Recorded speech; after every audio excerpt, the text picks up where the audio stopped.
Psalms 78. Give ear, O my people, to my law. Incline your ear, incline your ears to the words of my mouth. I will open my mouth in a parable. I will utter dark sayings of old, which we have heard and known, and our fathers have told us. We will not hide from them their children, showing to the generation to come the praises of the Lord and his strength and his wonderful works that he hath done.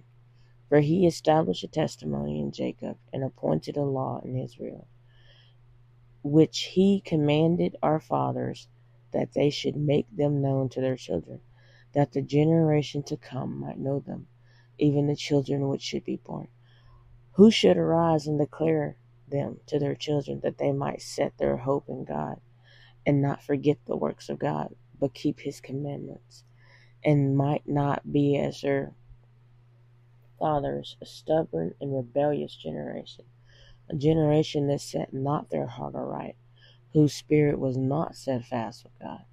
The children of Ephraim, being armed and carrying bows, turned back in the day of battle. They kept not the covenant of God, and refused to walk in his law, and forgat his works and his wonders that he had showed them. Marvelous things did he in the sight of their fathers in the land of Egypt, in the field of Zon. He divided the sea and caused them to pass through, and he made the waters to stand as an heap. In the daytime also he led them with a cloud, and all the night with a light of fire. He clave to the rocks in the wilderness, and gave them drink as out of the great depths. He brought streams also out of the rock, and caused waters to run down like rivers. And they sinned yet more against him by provoking the Most High in the wilderness. And they tempted God in their heart by asking meat for their lust. Yea, they spoke against God. They said, Can God furnish a table in the wilderness? Behold, he smote the rock, that the waters gushed out, and the streams overflowed. Can he give bread also? Can he provide flesh for his people? Therefore the Lord heard this, and was wroth. So a fire was kindled against Jacob, and anger also came up against Israel, because they believed not in God, and trusted not in his salvation. Though he had commanded the clouds from above, and opened the doors of heaven, and had rained down manna upon them to eat, and had given them of the corn of heaven, man did eat angels' food. He sent them meat to the full. He caused an east wind to blow in the heaven, and by his power he brought in the south wind. He rained flesh upon them as dust, and feathered fowls like as the sand of the sea. And he let it fall in the midst of their camp, round about their habitations. So they did eat, and were filled, for he gave them their own desires. They were not estranged from lust, but while their meat was yet in their mouths, the wrath of God came upon them, and slew the fattest of them, and smote down the chosen men of Israel. For all this they sinned still, and believed not for his wondrous works. Therefore their days did he consume in vanity, and in their years in trouble. When he slew them, then they sought him, and they returned and inquired early after God. And they remembered that God was their rock, and the high God their Redeemer. Nevertheless, they did flatter him with their mouth, and they lied unto him with their tongues. For their heart was not right with him, neither were they steadfast in his covenant. But he, being full of compassion, forgave their iniquity, and destroyed them not. Yea, many a time turned he his anger away, and did not stir up all his wrath. For he remembered that they were but flesh, a wind that passeth away, and cometh not again. How often they provoke him in the wilderness, and grieve him in the desert. Yea, they turned back, and tempted God, and limited the Holy One of Israel. They remember not his hand, nor the day when he delivered them from the enemy, how he had wrought his signs in Egypt, and his wonders in the field of Zon. And he had turned their rivers into blood, and their floods that they could not drink. He sent divers sorts of flies among them, which devoured them, and frogs, which destroyed them.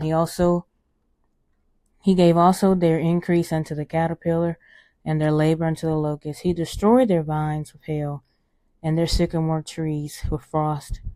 He gave up their cattle also to the hail, and to their flocks to hot thunderbolts. He cast upon them the fierceness of his anger, wrath, and indignation, and trouble by sending evil angels among them. He made a way to his anger. He spared not their soul from death, but gave their life over to the pestilence, and smote all the firstborn in Egypt, the chief of their strength in the tabernacle of Ham, but made his own people to go forth like sheep, and guided them in the wilderness like a flock. And he led them on safely, so that they feared not. But the sea overwhelmed their enemies, and he brought them to the border of his sanctuary, even to this mountain which his right hand had purchased. He cast out the heathen also before them, and divided them an inheritance by line, and made the tribes of Israel to dwell in their tents. Yet they tempted and provoked the Most High God, and kept not his testimonies, but turned back, and dealt unfaithfully like their fathers. They were turned aside like a deceitful bow. For they provoked him to anger with their high places, and moved him to jealousy with their graven images.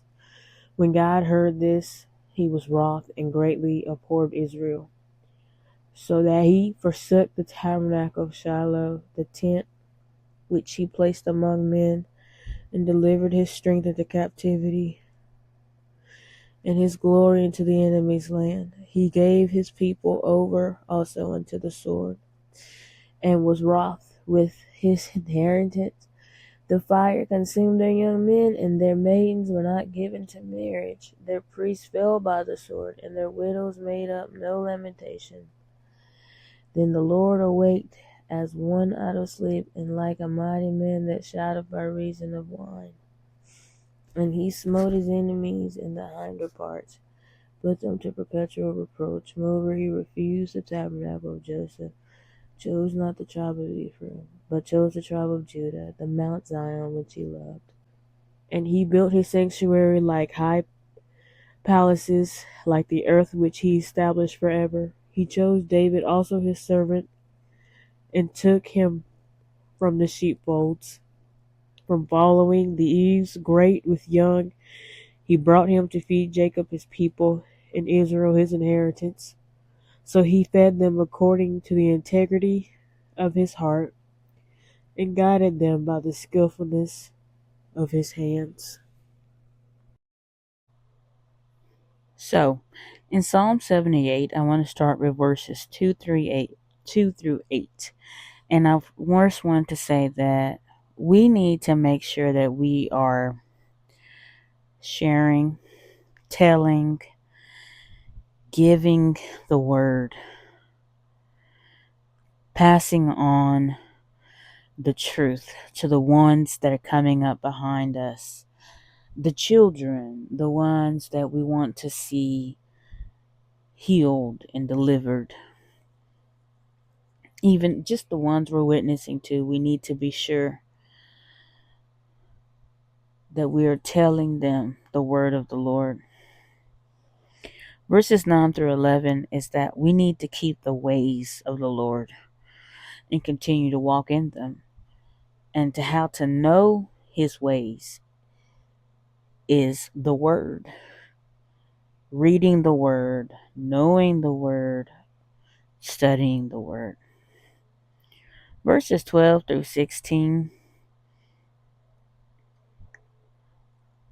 if you reread that, it basically says that he did great things in their sight. Great things. But verses 17 through 19, they continued against God.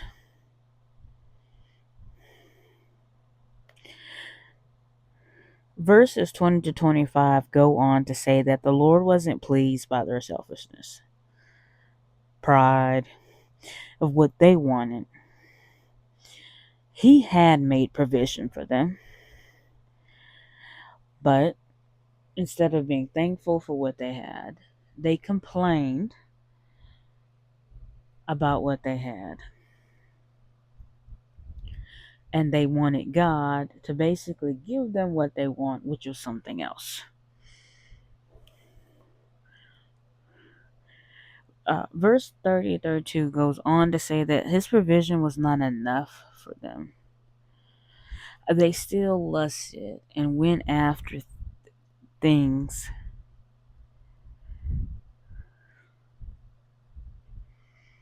And you know what? Some were struck down because God wasn't pleased with all this complaining and ungratefulness. But despite the fact that God was not pleased, struck down and everything, they still did stuff against the Lord. So verses 34 to 35, they sought God. But you go on to verse 40 and it basically states their heart was not in it though.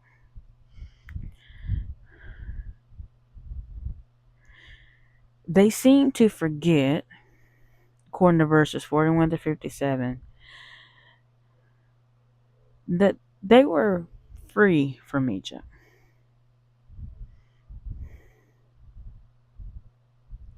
They were free from those things that had held them back, but they turned back to old ways. 58 through 59, they served idols again. And God was upset. Verse 61,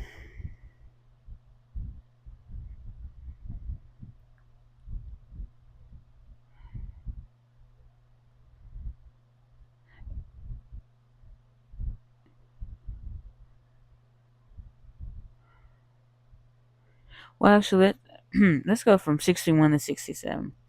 There were consequences to the way they lived and served the Lord. They did not serve the Lord right. And because they did not, they ended up getting the things that they got. Now, in verse 68, I want to mention that word Judah, which means praise. And so in verse 68, it says that God chose Judah, which is praise. Which I will tell you from this chapter that praise was something that the children of Israel had very little of, and they didn't do at all or very much.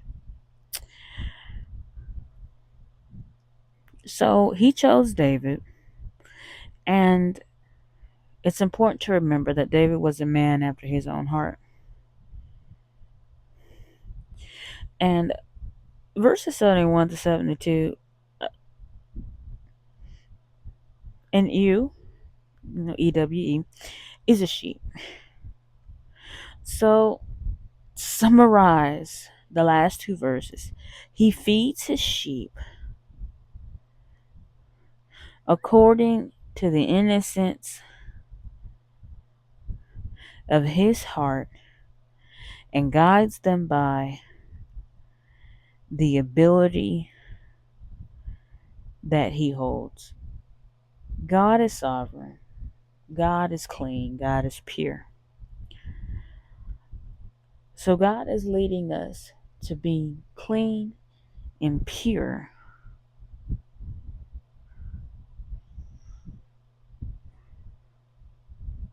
But to do that, we've got to know and trust in God's ways, in what he can do, in his ability, because it all comes from him. So, as his sheep, we have to follow what God is saying, what God is doing, and what he wants to do.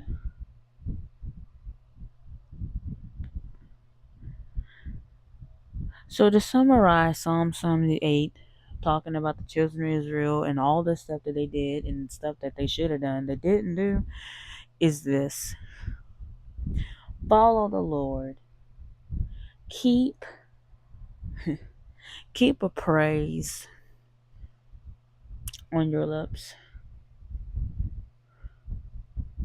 be thankful that God has taken care of you. It may not be everything you want, but if you got breath in your body, a job, place to stay, even if you stay in a shelter, if you have food to eat, be grateful, be thankful, because you can't, because there is possible that you don't even have to have that. So we need to remember that the provision God gives, it may not be what we want, but he does provide what we need. He provides what we need. So let's be his sheep. Let's follow without asking questions. Let's praise without asking questions. And let's serve him and not go back to the old ways that he has delivered us from.